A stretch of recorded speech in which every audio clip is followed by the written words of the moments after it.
കിട്ടണമെങ്കിൽ ഒരുപാട് കുഞ്ഞു ജീവികളിൽ നിന്ന് തുടങ്ങി ലാസ്റ്റ് ആണ്, അതെല്ലാവർക്കും അറിയാം, ലാസ്റ്റ് ആണ് മനുഷ്യന്റെ ജന്മം കിട്ടുന്നത്. ഈ മനുഷ്യന്റെ ജന്മം കിട്ടിക്കഴിഞ്ഞു കഴിഞ്ഞാൽ നേരെ നമ്മൾ പരമാത്മാവിൽ എത്തിച്ചേരുന്നുമില്ല. നമ്മളിവിടെ ഭൂമിയിൽ ചെയ്യുന്ന നല്ല കാര്യങ്ങൾ അല്ലെങ്കിൽ നമ്മൾ ചെയ്യുന്ന നന്മ, നമ്മളുടെ ധർമ്മം, ഇതൊക്കെ അനുസരിച്ചിട്ടാണ് നമ്മുടെ നെക്സ്റ്റ് ലൈഫ് ചെയ്യുന്നത്. നെക്സ്റ്റ് ലൈഫിന്റെ ഭാവി ഇരിക്കുന്നത്. അപ്പം നമുക്ക് ഈ നെക്സ്റ്റ് ലൈഫ് എന്നുള്ള ഒരു ഇത് നന്നാക്കുക എന്നുള്ളതല്ല നമ്മുടെ ലക്ഷ്യം.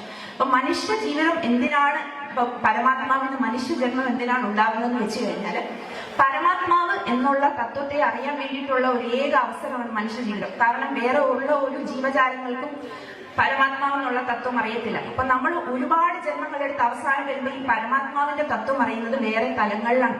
ആ തലങ്ങളിൽ എത്തുന്നത് എന്ന് പറയുമ്പോൾ അത് ഇപ്പോ ഇംഗ്ലീഷിൽ പറയുവാണെങ്കിൽ എക്ടസി എന്ന് പറയും. എന്ന് വെച്ചാൽ പരമാനന്ദം. നമ്മൾ വിചാരിക്കും നമ്മൾ ഇന്ദ്രിയങ്ങളിൽ കൂടെ അറിയുന്ന സന്തോഷത്തിനേക്കാൾ